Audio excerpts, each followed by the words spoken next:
La semana antepasada, iniciamos una serie de mensajes basados en la carta a los romanos. Hoy estamos por compartir el tercer mensaje basado en esta carta. Y ahora vamos a iniciar el capítulo número 2 de esta carta a los romanos. Antes de que nosotros leamos el pasaje o la porción que vamos a considerar, que son los versículos 1 hasta el versículo número 16, yo quiero a manera de introducción decirle que hay regularmente en nosotros una tendencia a pensar que no somos malos. No sé si usted se ha puesto a pensar en esos términos, pero regularmente nosotros, cuando nos juzgamos a nosotros mismos, pues a lo mejor podemos reconocer uno que otro error, pero regularmente tendemos a compararnos con algunas otras personas y a decir que nosotros no somos tan mal persona como X o como Y. Lo que pasa es que la trampa en la que caemos, hermanos, es que nosotros tomamos como referencia para hablar de nuestra bondad o nuestra maldad siempre a las personas que han cometido errores o fallas bastante graves y bastante significativas. Nosotros sabemos que socialmente hay algunas cosas que hasta cierto punto se han como aceptado y se han visto como normales, y hay otras que todavía moralmente son muy señaladas o son muy tachadas. Y cuando nosotros empezamos a juzgar nuestra propia vida, pues lo que hacemos es tender a pensar en alguna persona que ha cometido algún acto bastante punible, digamos, o bastante grave en la sociedad, como a lo mejor pensar en un asesino, y luego decir, pues yo no soy nada malo porque yo no he matado a nadie. Bueno, espero que no, ¿verdad? No vaya a ser que a lo mejor no les conocía yo alguna situación, pero aún si lo hayan hecho, pues Dios nos perdona y Dios nos ama. Ahora bien, yo quiero que hoy nosotros consideremos lo que Dios dice acerca de esa idea que nosotros tenemos de que nosotros somos buenos. Es muy importante que nosotros tomemos como referencia no nuestra propia opinión, no lo que nosotros sentimos, no lo que nosotros pensamos, sino lo que Dios dice acerca de este tema. Y hoy voy a hablar acerca de una palabra. La palabra es inexcusable. Todos nosotros, según este pasaje que hoy vamos a considerar, hermanos, en realidad somos inexcusables. Todos nosotros, hermanos, y espere a que se lo explique, pero todos nosotros somos malos. Aunque quizás el desarrollo humano no esté de acuerdo con esta idea, la verdad es que todos somos malos. Y hay tres cosas que yo quiero compartirles en razón de esta idea que les estoy señalando. La primera es que quiero que veamos cuál es el juicio que Dios hace respecto a los moralistas. La segunda cosa que quiero que consideremos es cómo los moralistas deben de arrepentirse. Y en tercer lugar, yo quiero hablarles acerca de cuál es la calidad de juicio que Dios hace para los moralistas. ¿Por qué introduzco esta palabra moralista? Mire, en los versículos 29 al 32 del capítulo 1 de Romanos, nosotros terminamos o cerramos hablando de una serie de pecados que el hombre ha cometido, y que si nosotros los leemos, quizás entre la lista que encontramos aquí, hay algunos pecados que nosotros podríamos decir no tienen ninguna relación con nosotros.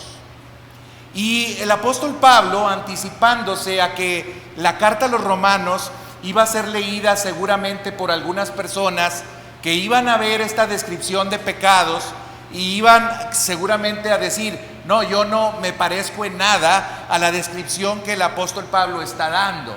Yo soy muy diferente o yo soy muy distinto al tipo de persona que está caracterizando el apóstol Pablo.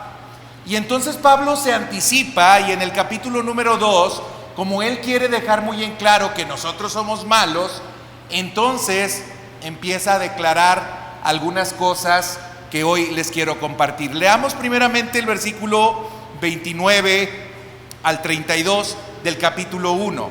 Y miren lo que dice: estando atestados de toda injusticia, fornicación, perversidad, avaricia, maldad, llenos de envidia, homicidios, contiendas, engaños y malignidades, murmuradores, detractores, aborrecedores de Dios, injuriosos, soberbios, altivos, inventores de males, desobedientes a los padres, necios, desleales, sin afecto natural, implacables, sin misericordia, quienes habiendo entendido el juicio de Dios, que los que practican tales cosas son dignos de muerte, no solo las hacen, sino que también se complacen con los que la practican. Estos versículos 29 al 32, hermanos, como les decía hace un momento, enumeran una lista de pecados que un moralista podría decir: yo no me veo relacionado de ninguna manera con alguno de ellos.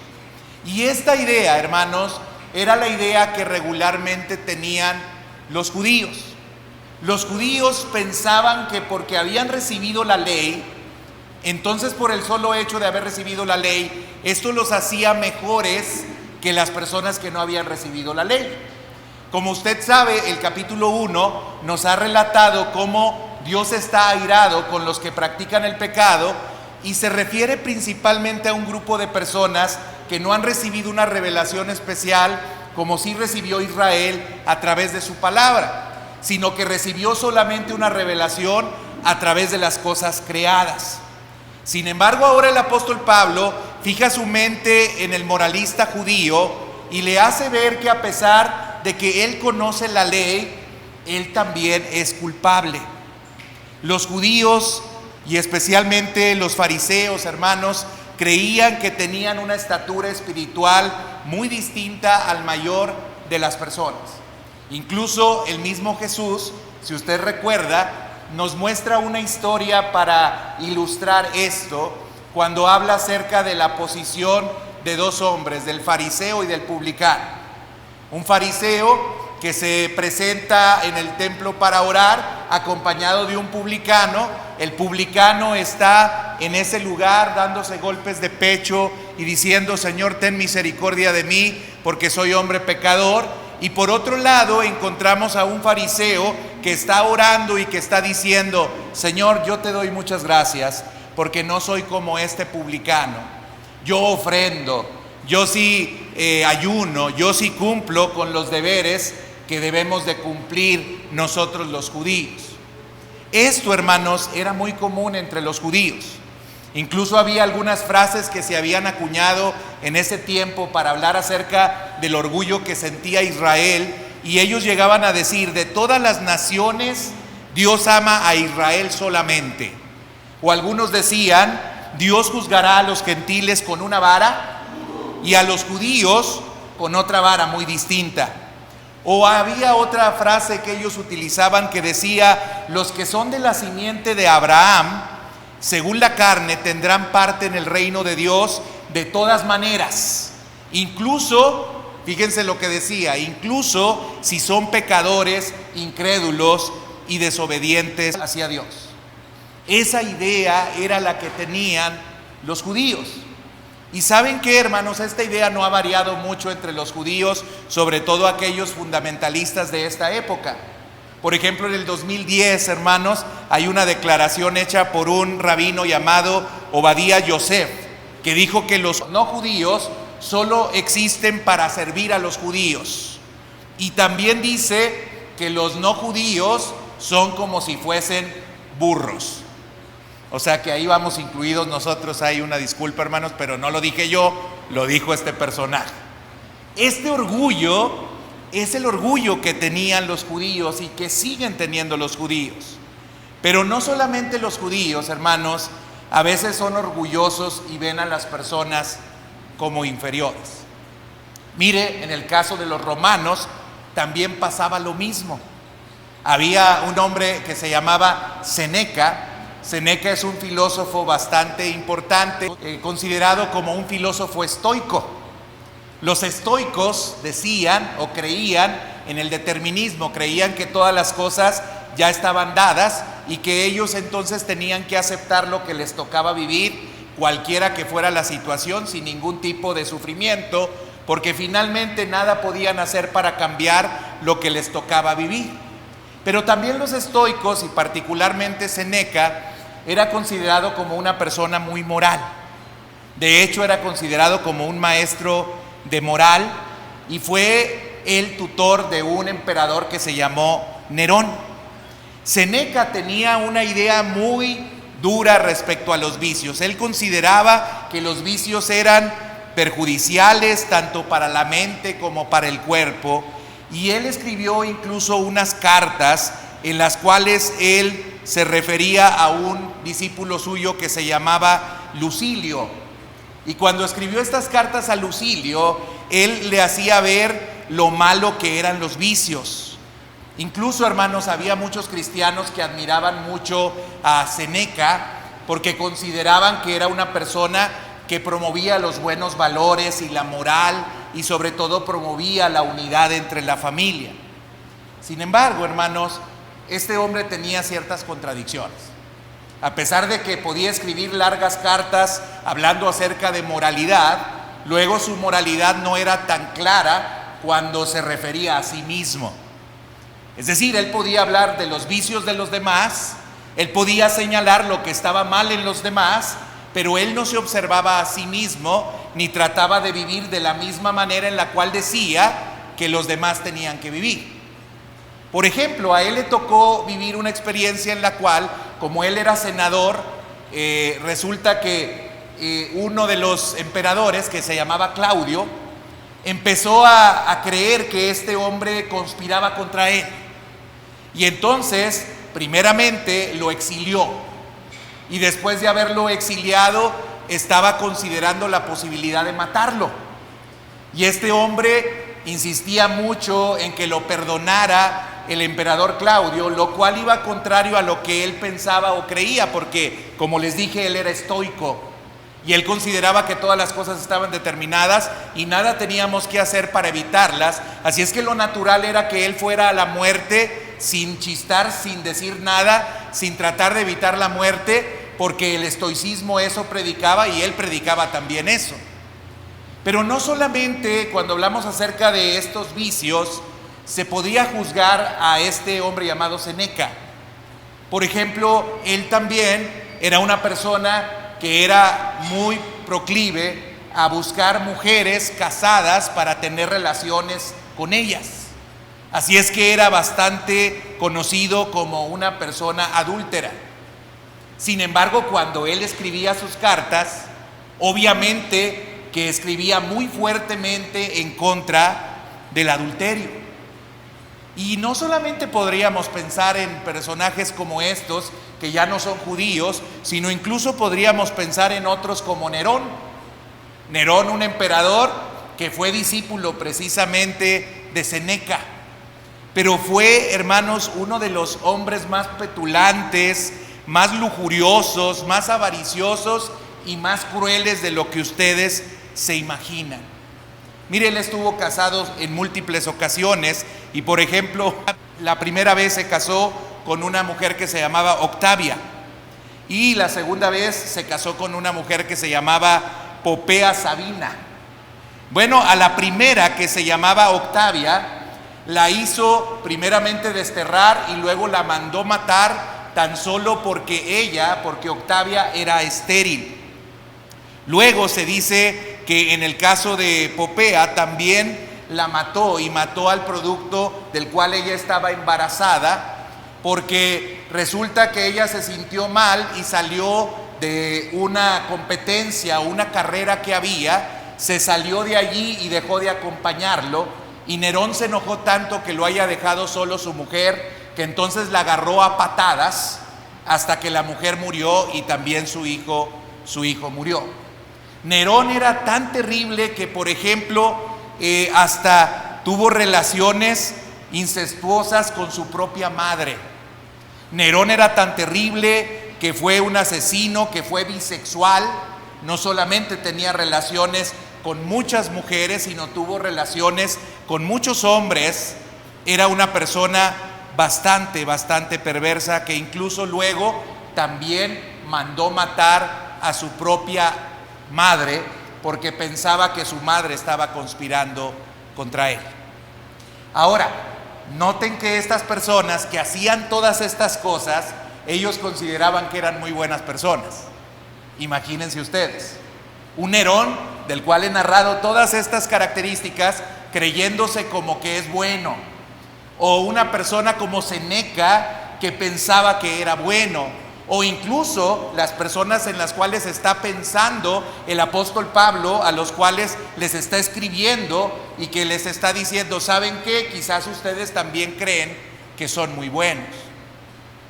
Y yo quisiera hacer un ejercicio aquí, le quisiera preguntar a usted, vamos a dejar a un lado a Seneca, vamos a dejar a un lado a este hombre llamado Nerón, y yo le quisiera preguntar a usted, ¿qué tan bueno es usted? ¿Qué tan bueno se siente usted? ¿Qué tan bueno se considera usted? Porque el apóstol Pablo está hablando a personas que creen que son muy buenas, incluso haciendo todas estas cosas que les he señalado. Y yo quisiera preguntarles esto, o les quisiera cuestionar: ¿no eres tan malo tú? ¿No eres tan malo tú? Bueno, si no eres tan malo, yo te preguntaría, ¿alguna vez tú has mentido? ¿Alguna vez has desobedecido a tus padres? ¿Alguna vez has codiciado a alguna mujer? ¿Alguna vez has hablado mal de tu prójimo? ¿Alguna vez has robado? ¿Has fornicado? ¿Has maldecido? ¿Has sido malagradecido? ¿Has traicionado a alguien? ¿Has puesto en segundo lugar a Dios? ¿Has tenido malos pensamientos?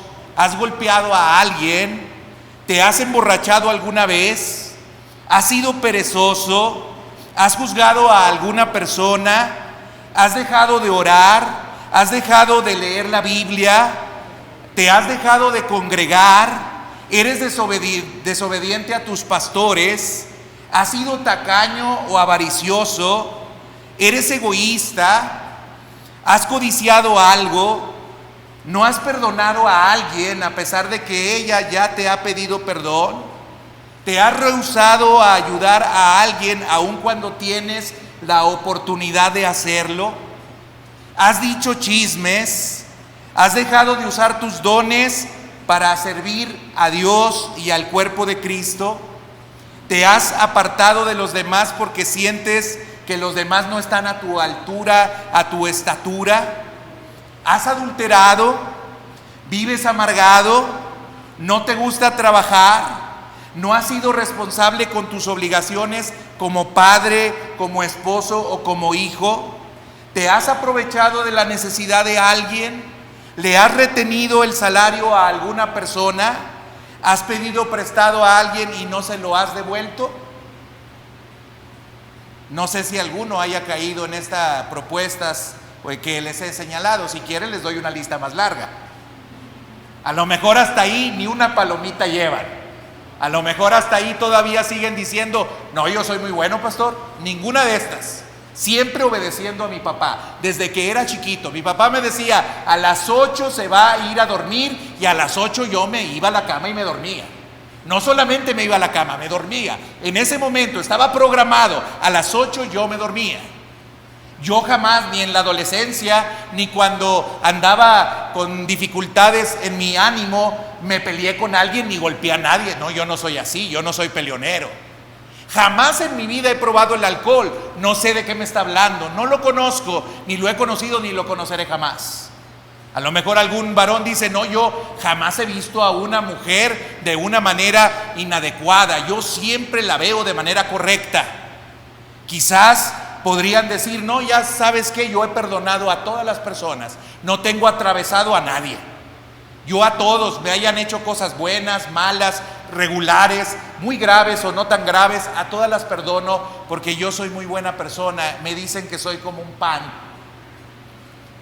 Hermanos, yo no sé si usted tenga la misma idea que a lo mejor Pablo estaba pensando que tenían algunas personas cuando escribe esta carta. Cuando dice: ya relatamos, ya describimos, ya hablamos acerca de las malas personas, pero yo no estoy entre esas.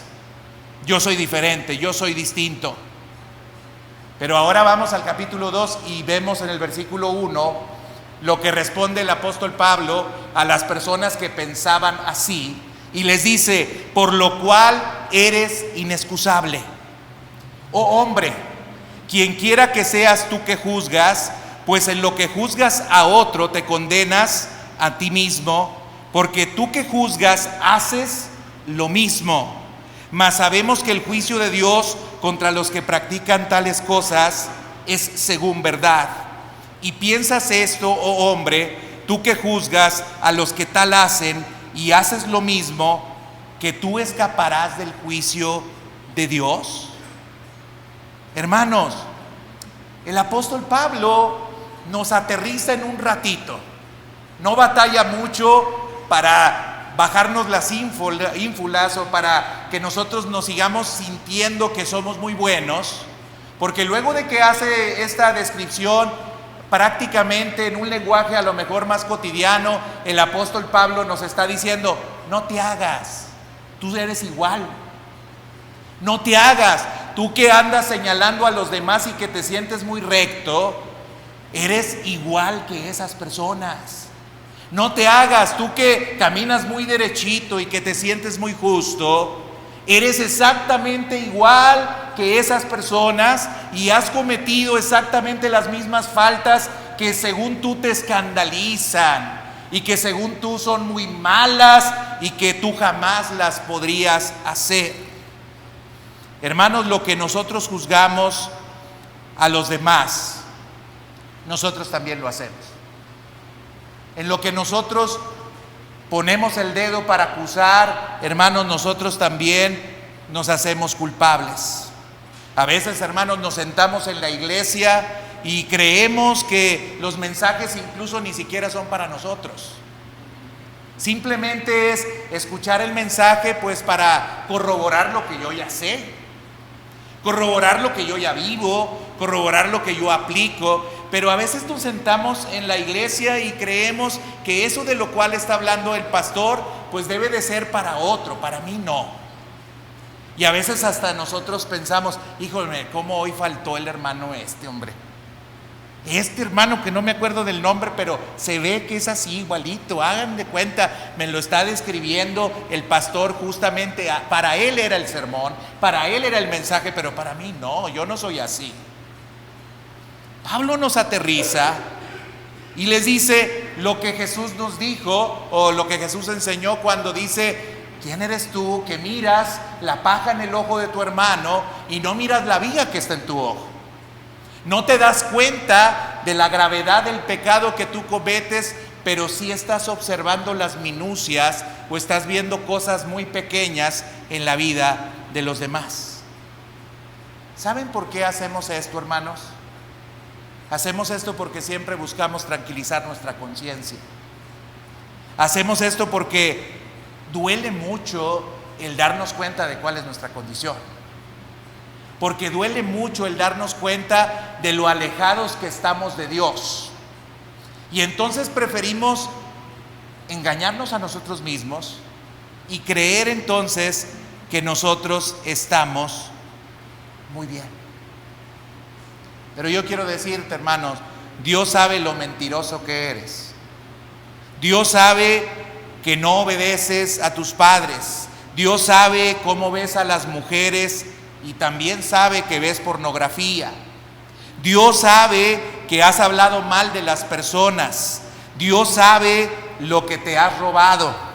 Dios sabe si has tenido relaciones sexuales fuera del matrimonio. Dios sabe todas las maldiciones que tú has dicho. Dios sabe que has juzgado a las personas.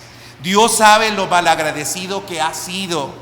Dios sabe a quién traicionaste. Dios sabe que no le has puesto en primer lugar. Dios sabe los malos pensamientos que han pasado por tu cabeza. Dios sabe si has herido físicamente o moralmente o emocionalmente a alguna persona. Dios sabe las veces que te has emborrachado. Dios sabe lo perezoso que tú eres. Dios sabe a cuántas personas has juzgado.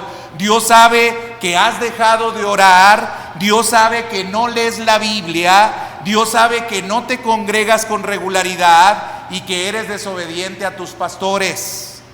Dios sabe lo tacaño que eres o avaricioso que eres. Dios sabe lo que has codiciado y conoce que a la persona que no has querido perdonar, a pesar de que Él, Dios, te ha perdonado innumerables ocasiones. Dios sabe que teniendo la oportunidad de ayudar a alguien, no lo hiciste. Dios conoce perfectamente los dones que te ha dado y cómo tú no los has usado para servir a la iglesia o al cuerpo de Cristo. Dios conoce el orgullo con el cual te has apartado de los demás y has dicho: no me merecen. Dios sabe la amargura que has dejado que se enraice en tu corazón. Dios sabe muy bien que no te gusta trabajar y que no has cumplido con tus deberes como padre, como esposo o como hijo. Dios ha visto cuando te aprovechaste de la necesidad de alguien y le explotaste. Dios sabe si le has retenido el salario a alguien y si has pedido prestado a alguien y no se lo has devuelto. Así que, hermanos, diría el apóstol Pablo, como Dios sabe todo eso, somos inexcusables. Frente a los demás podemos seguir diciendo que somos una maravilla. Frente a los demás podemos seguir insistiendo que nosotros somos maravillosos. Frente a los demás podemos seguir diciendo que nosotros somos magníficos. Pero Dios sabe, oh hombre, oh mujer, que eres inexcusable. Dios sabe lo que tú has hecho. Y aunque nos creamos muy moralistas y no sintamos que somos muy desordenados en relación con el más desordenado, Dios sabe lo que nosotros somos. Así es que somos inexcusables. Pero ahora, hermanos, ¿qué tenemos que hacer si sabemos que es esta nuestra condición? Bueno, el apóstol Pablo en el versículo 4 nos dice qué es lo que deberíamos nosotros de hacer. Mire lo que dice el versículo 4: o menosprecias las riquezas de su benignidad, paciencia y longanimidad, ignorando que su benignidad te guía al arrepentimiento. Miren, hermanos, este versículo claramente nos dice que las personas que se encuentran en esta condición lo que tendrían que hacer es arrepentirse. Pero yo quiero muy claramente decir la paciencia que Dios ha tenido para con nosotros, a pesar de que nosotros seguimos haciendo lo mismo. Yo quiero nuevamente decir la longanimidad que Dios ha tenido para con nosotros, a pesar de que seguimos haciendo lo mismo. Y yo quiero resaltar la benignidad que Dios ha tenido para con nosotros, aunque seguimos haciendo exactamente lo mismo.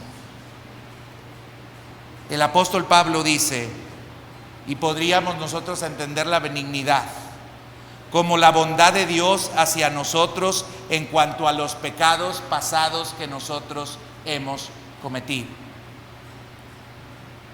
Hermano, tú estás aquí y yo estoy aquí por la benignidad de Dios, porque Dios, a pesar de que somos pecadores y somos todo esto que he descrito, Él tiene paciencia con nosotros y bondad para con nosotros, y no nos da lo que nosotros merecemos por lo que nosotros hemos hecho y por la manera en la cual nosotros hemos vivido. La benignidad de Dios es muy grande. La paciencia de Dios, hermanos, es grandísima.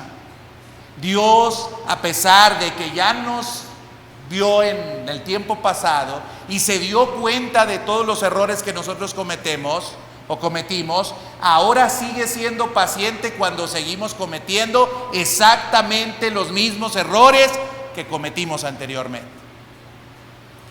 Y Dios, hermanos, no solamente es paciente, sino es longánimo y tiene longanimidad para con nosotros, porque incluso Dios considera los pecados que nosotros cometeremos y todavía no nos da el juicio que merecemos por ellos.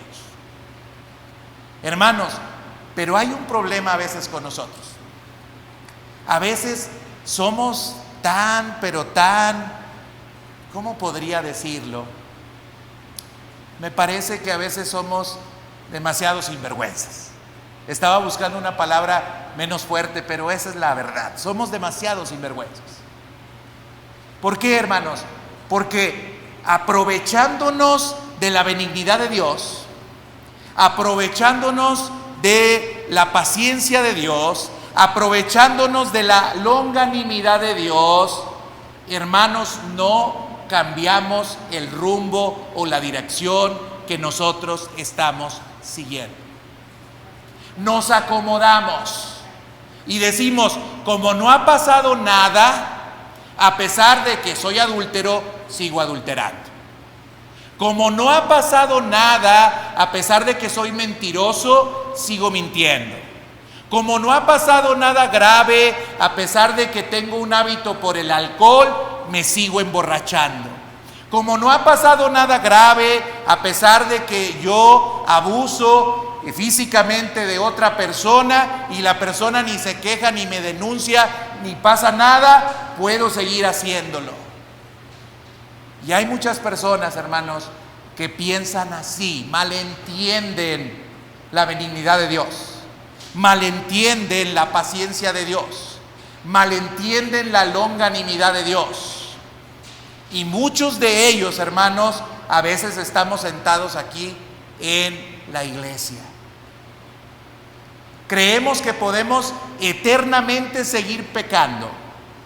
Creemos que podemos seguir viviendo igual, que al cabo que no pasa nada, que al cabo que no sucede nada, que al cabo que de todas las situaciones que hemos enfrentado hemos podido salir. A lo mejor sí, hemos tenido dolor, dificultad, pero lo hemos sobrellevado y lo hemos sobrepasado. Y entonces creemos que podemos seguir viviendo igual. Pablo está diciendo, no, así no son las cosas. Toda la riqueza que Dios te da no es para que tú te acomodes y para que tú entonces pretendas seguir viviendo igual. Toda esa riqueza que Dios te da, o todo ese margen que Dios te da, es porque Dios te está llevando al arrepentimiento, es porque Dios quiere que tú te des cuenta que en su amor y en su misericordia te está dando un lapso de tiempo bastante prolongado y bastante largo para que enmiendes y cambies tu vida. Dios tiene que darte ese lapso porque es benigno, porque es paciente y porque es longánimo. Pero hermanos, no lo debes malinterpretar y malentender. Miren, esta semana yo visité a un grupo en la escuela. El grupo al que visité, yo soy tutor de ese grupo. Y parece que me dieron al grupo al más desordenado para que yo fuera su tutor. Parece que pensaron en las características del grupo y dijeron, dénselo a Israel porque estos están bien bárbaros y para que batalle con ellos. Son, pero difíciles el grupo. Y entonces fui a visitarlos y fui a hablar con ellos. Semanalmente tengo un tiempo con ellos y les referí todos los reportes que yo ya había recibido del grupo. Y también les dije, porque yo ya estaba muy impaciente con la conducta del grupo, les dije lo siguiente: ¿saben qué, mijos? Ustedes, a diferencia de los otros grupos, tienen la ventaja de que quien es su tutor tiene la facultad de dar de baja a quien quiera de la escuela o de perdonarle la vida a cualquiera en la escuela y que permanezca aquí en la escuela. Dice, yo soy su tutor y ustedes tienen esa ventaja. Les digo, nada más que no abusen, porque hay un término y hay un tiempo en el cual puedo tener esa consideración para con ustedes. Hay situaciones en las cuales yo puedo pasar por alto algunas cosas y puedo de alguna manera amortiguar alguna situación que ustedes estén viviendo, pero va a llegar el tiempo en el cual no lo voy a hacer. Bueno, lo que Pablo está tratando de explicar en este versículo que acabamos de leer es que Dios, hagan de cuenta que se constituye como el tutor del grupo llamado mundo, y que ve al mundo cometiendo toda clase de pecados, y que Él se acerca con nosotros y nos da una oportunidad, y nos da otra oportunidad, y nos da otra oportunidad, y nos da otra oportunidad, y nos da 1000 oportunidades, pero va a llegar el tiempo en el cual Él espera que esas oportunidades que nos dio sean la herramienta que Él utilice para que nosotros nos arrepintamos, para que nosotros nos demos cuenta de que es demasiado el amor que Dios tiene para con nosotros, para que nosotros nos demos cuenta o nos hastiemos incluso del pecado en el cual constantemente estamos cayendo y nos volvamos a Él. Por eso el apóstol Pablo dice que ignoramos que la benignidad de Dios nos guía al arrepentimiento. Hermanos, no podemos menospreciar el que Dios, a pesar de que podría ya acabarnos, no lo ha hecho. Mire lo que dice Lamentaciones 3, 22 y 23. Lamentaciones 3, 22 y 23 dice: por la misericordia de Jehová no hemos sido consumidos, porque nunca decayeron sus misericordias, nuevas son cada mañana, grande es tu fidelidad.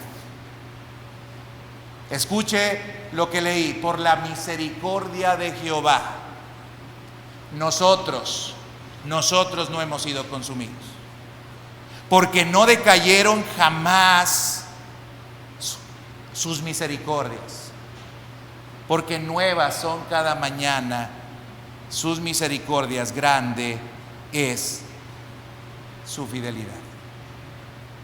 Mire, hermanos, el salmista en el Salmo 73, también en el Salmo 37, se desesperaba porque veía que había algunas personas que hacían puras maldades y le iba pero a todo dar, y parecía que nada les iba a suceder y nada les iba a pasar. Ahí en el Salmo 73 el salmista utilizaba expresiones para describir a esas personas y decía: porque tuve envidia de los arrogantes, viendo la prosperidad de los impíos.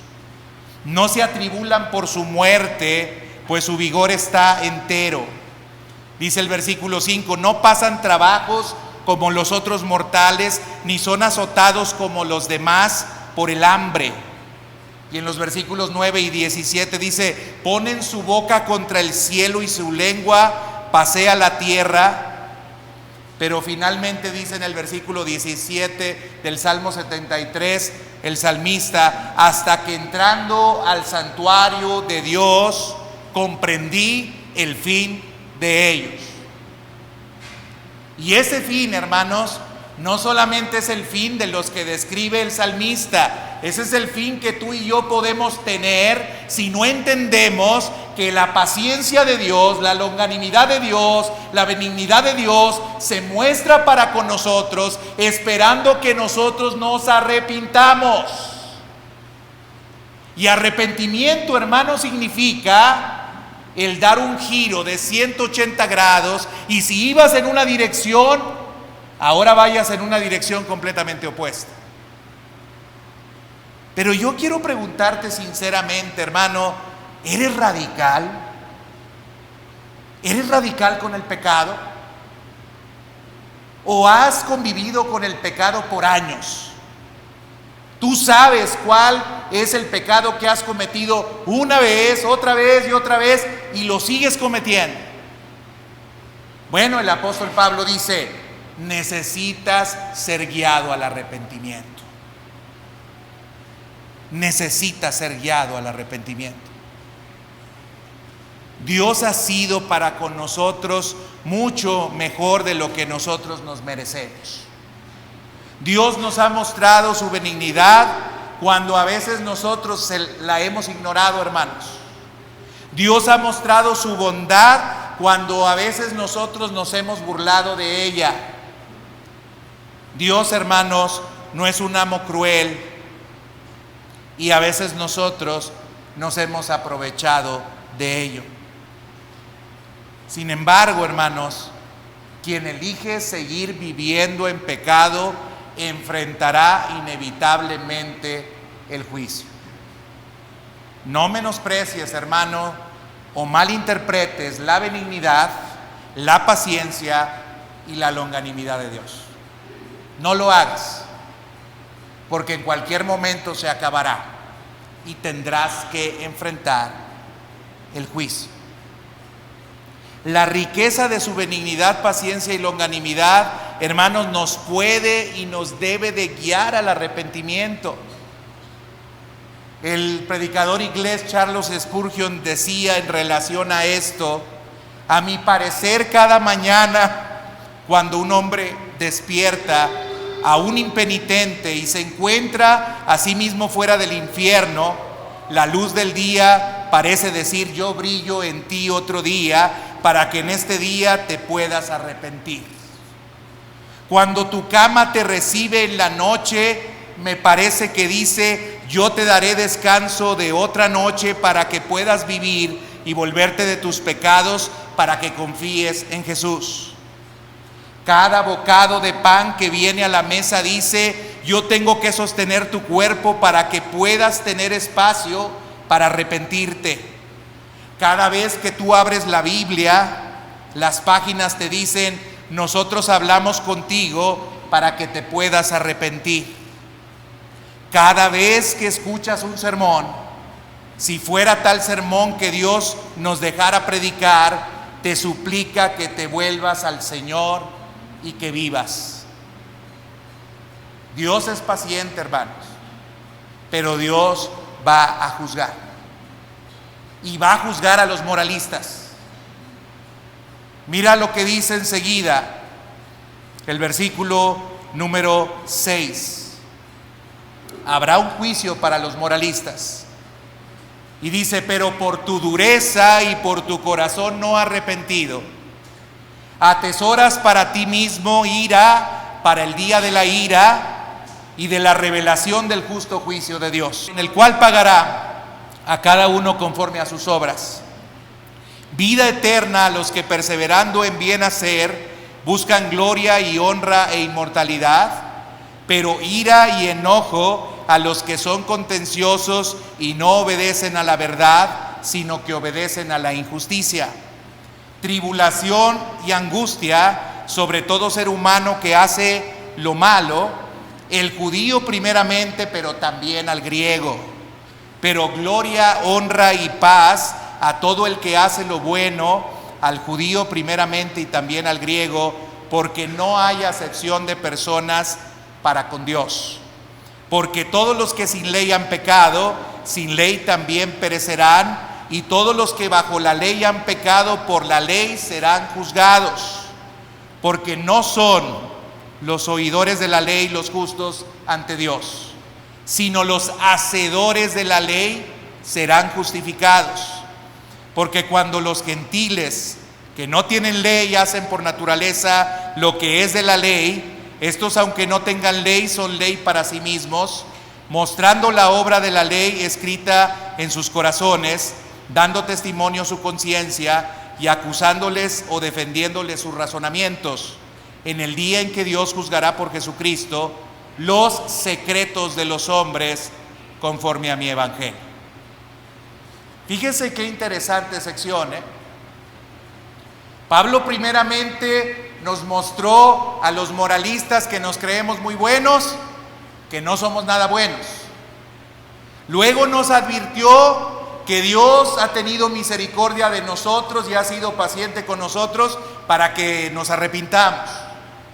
Pero luego nos advierte y nos dice: pero si no lo haces y si sigues teniendo un corazón duro, entonces el juicio de Dios vendrá sobre ti. Y miren ustedes la calidad de juicio de Dios. Primer característica del juicio de Dios es que el juicio de Dios está de acuerdo a nuestros propios patrones. Por eso dice el versículo 1: por lo cual eres inexcusable, oh hombre, quien quiera que seas tú que juzgas, pues en lo que juzgas a otro te condenas a ti mismo, porque tú que juzgas haces lo mismo. El juicio de Dios, hermano, siempre está relacionado con aquellos patrones que nosotros tenemos y que estos patrones no los queremos romper. Y regularmente, hermanos, juzgamos aquello de lo que nosotros carecemos. Regularmente juzgamos aquello de lo que nosotros carecemos. Por ejemplo, cuando juzgamos a una persona y decimos que la persona es muy necia, regularmente lo hacemos porque nosotros somos los necios. Y no nos gusta ser el más necio de los necios, siempre tiene que haber uno mayor que nosotros. Cuando decimos que alguien es mentiroso, decimos que es mentiroso porque nosotros no queremos ser el mayor de los mentirosos, queremos que haya uno que es mayor que nosotros, pero juzgamos a ese porque nosotros también lo somos. Cuando nosotros observamos las conductas de los demás y estamos solamente señalando las conductas de los demás, hermanos, tiene que ver con patrones en nuestra propia vida. Por eso en Mateo 7, del 1 al 2, también Jesús dijo: no juzguéis para que no seáis juzgados, porque con el juicio con que juzgáis, con ese mismo juicio seréis juzgados, y con la medida con que medís, con esa misma medida ustedes también serán medidos. El juicio de Dios es según nuestro propio patrón, medida, severidad de juicio que nosotros hacemos. Así es que yo le quiero preguntar a usted, por ejemplo, ¿usted es una persona muy juiciosa? ¿Usted siempre está observando a los demás y viendo los errores de los demás? ¿Usted siempre está resaltando cuando alguien se equivoca o alguien falla? Porque según ese patrón usted va a ser juzgado. Lo observarán con lupa, lo verán con minuciosidad y observarán en usted hasta el más mínimo defecto y falla, de tal manera que si usted no tiene la calidad que usted espera que los demás tengan, entonces usted será juzgado y usted será hallado condenado. ¿Cómo mira usted a los demás? Porque con la misma medida, con el mismo patrón, con la misma severidad, con el mismo juicio que hacemos de los demás, con ese mismo juicio nosotros también vamos a ser juzgados y vamos a ser medidos. Así es que, hermanos, yo le podría hacer una recomendación: calladito se ve más bonito. Mejor ni diga nada, mejor ni hable.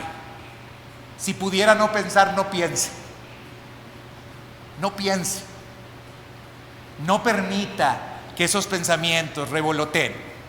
No permita que esas ideas estén constantemente en usted, porque con la misma severidad que usted tiene esas ideas, con esa misma severidad Dios lo va a juzgar a usted. Segunda cualidad del juicio de Dios. El juicio de Dios a los hombres, hermanos, es de acuerdo a nuestras obras. No solamente sigue un patrón, sino observa alguna conducta. Vea lo que dice Romanos 2 del 5 al 11. Pero tú, por la dureza y por tu corazón no arrepentido, atesoras para ti mismo ira para el día de la ira y de la revelación del justo juicio de Dios, el cual pagará, y aquí quiero que subrayen, a cada uno conforme a sus obras. No todos son malas noticias, porque dice vida eterna a los que perseverando en bien hacer buscan gloria e inmortalidad, pero ahí viene el pero ira y enojo a los que son contenciosos y no obedecen la verdad, sino que obedecen a la injusticia, tribulación y angustia sobre todo ser humano que hace, vuelvo a subrayar, hace lo malo, al judío primeramente y también al griego, pero gloria, honra y paz a todo el que hace lo bueno, al judío primeramente y también al griego, porque no hay acepción de personas. Si usted va a Apocalipsis capítulo número 20, versículo 12, encontrará esta nueva afirmación o esta misma afirmación que dice que Dios nos juzga según nuestras obras. Y vea lo que dice Apocalipsis 20:12. y vi a los muertos, grandes y pequeños, de pie ante Dios, y los libros fueron abiertos, y otro libro fue abierto, el cual es el libro de la vida. Y fueron juzgados los muertos por las cosas que estaban escritas en los libros según sus obras. El juicio de Dios es para aquellos según sus obras. Así es que fíjense, dos cosas que hemos dicho. El juicio es según un patrón, una medida, y la medida usted la pone. El juicio, hermanos, es de acuerdo a lo que usted hace. Y yo quisiera que usted se detuviera un poquito para pensar qué es lo que usted hace, qué es lo que usted sigue haciendo y que sabe que es malo, que Dios se lo ha revelado, que Dios se lo ha dicho, y se lo ha dicho no una vez, muchas veces, pero usted lo sigue haciendo. El juicio de Dios es según lo que nosotros hagamos. Pero hay otra cosa, el juicio de Dios, hermanos, a los hombres es de acuerdo a la revelación que nosotros tenemos. Y esto está bien grave, hermano, porque si usted tiene 40 o 50 años sentado aquí en la iglesia, el juicio de Dios va a ser con esa severidad, con la severidad que debe de tener con aquella persona que tiene 40 o 50 años sentados en la iglesia. Si usted llegó el mes pasado, pues qué padre, le felicito, qué bueno, porque la severidad va a ser con el conocimiento que usted tiene del mes pasado para acá. Dios lo hace, hermanos, según la revelación que nosotros tenemos. Miren lo que dice el versículo 2. Porque todos los que sin ley han pecado, sin ley también perecerán, y todos los que bajo la ley han pecado, por la ley serán juzgados. Yo les dije que en el capítulo 1 el apóstol Pablo se centró en las personas gentiles que no tuvieron la ley, y a ellos les dijo que eran culpables y que estaban bajo la ira de Dios. Pero ahora a los judíos que dicen que tienen la ley, también les dice, ok, tú tienes más claridad sobre lo que es bueno y lo que es malo. Ellos no. Pues a ti te voy a juzgar no con la revelación que aquellos recibieron a través de la creación, sino con la revelación que tú recibiste a través de la palabra escrita. Así que, hermano, usted tiene que ser muy cuidadoso, porque el juicio es de acuerdo a la revelación que usted tiene. Por eso yo quiero que usted piense, ¿cuántos domingos más va a dejar pasar para cambiar aquella cosa que usted sabe que tiene que cambiar? ¿Cuántas semanas, cuántos meses, cuántos años más va a seguir abusando de la benignidad de Dios, de la longanimidad de Dios? ¿Cuánto tiempo más? Dios lo va a juzgar de acuerdo a lo que Él le dio y a la revelación que usted recibió. Por eso la Escritura dice que al que sabe hacer lo bueno y no lo hace, le es contado por pecado.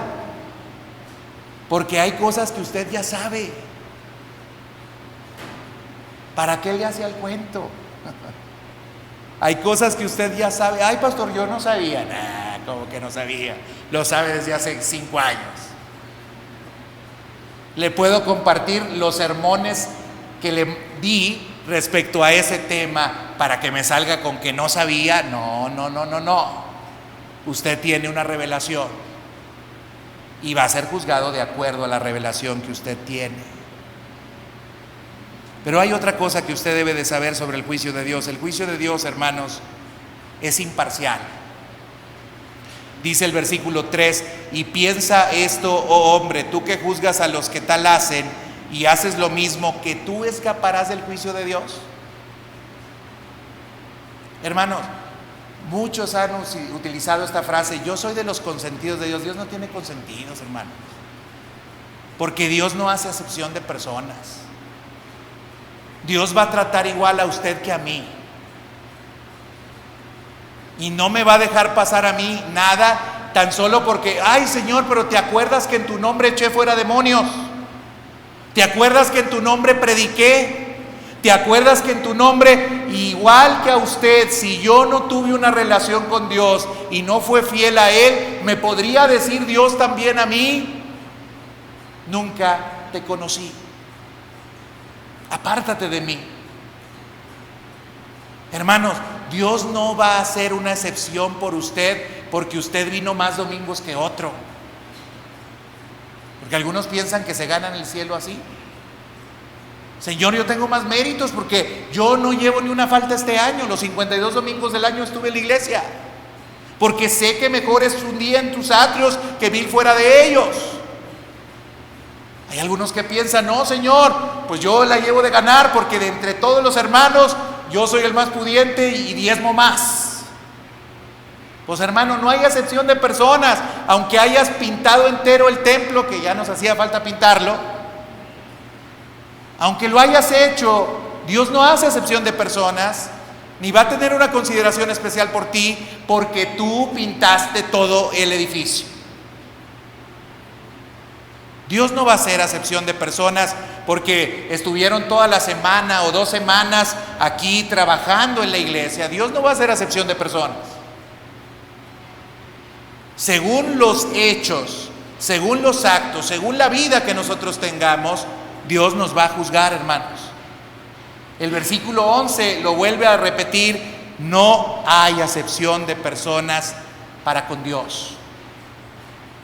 No las hay, hermano. Ay, pero es que mi abuelito fundó una iglesia. Pues sí, pues tu abuelito, pero tú no has fundado nada, ni tu casa sobre la roca. Nada has fundado. Pero ay, es que mi papá fue pastor. Pues sí, tu papá, pero ¿tú qué eres? No, Dios no hace acepción de personas. El juicio de Dios, hermanos, y con esto termino, no se debe de confundir. El juicio de Dios no se debe de confundir con la misericordia de Dios. Que Dios es misericordioso, ya lo dijimos, sí lo es, y mucho. Pero eso no significa que no vaya a haber un juicio. Y hermano, esto urge que la iglesia lo sepa. La semana pasada hablé acerca de la ira de Dios y parece que de la ira de Dios no podemos hablar porque no, eso guárdalo ahí, escóndelo, porque luego el hermano se va a asustar o se va a enojar, porque regularmente no se asustan, se enojan. Regularmente se enojan, no se asustan, porque no hay temor de Dios. Hermano, tenemos que saber que si hay un día de la ira, que si hay un día de juicio, que si hay un día en el cual Dios va a condenar, que si hay un día en el cual Dios se encargará de separar a los suyos y se encargará de mandar a los que no son suyos a donde los tenga que mandar. Sí lo hay, hermanos. Y por eso es que se predica el evangelio, hermanos. Si no, el evangelio no tendría sentido predicarlo. ¿Para qué predicamos el evangelio si se trata nomás de venir a la iglesia cuando queramos? ¿Para qué predicamos el evangelio si se trata nomás de ofrendar o diezmar? ¿Para qué predicamos el evangelio? ¿Para qué? Si no estamos sujetos a la ira de Dios y si no sabemos que Él está airado y está enojado contra nosotros, contra los judíos, contra los gentiles y contra todo aquel que hace impiedad. La ira de Dios se revela desde el cielo contra toda impiedad e injusticia que hacen los hombres. No importa si estás sentado en la iglesia o no lo estás, la ira de Dios se revela contra todos los que hacen impiedad y hacen injusticia, hermanos. Por eso Pablo tuvo que escribir a esos moralistas judíos que creían que porque tenían la ley, que creían porque tenían el templo, que creían que porque guardaban las fiestas, que creían que porque guardaban el pacto, entre comillas, entonces ellos no eran pecadores y ellos no necesitaban el arrepentimiento ni la gracia de Dios. La iglesia tiene que saber, hermanos, que necesitamos la gracia de Dios, que necesitamos el arrepentimiento, que necesitamos no malentender la longanimidad, la misericordia, la paciencia y la benignidad que Dios tiene para con nosotros. Que no podemos estar jugando, en otras palabras, hermanos, al cristianito. Que debemos de tomar las cosas en serio porque Dios está airado.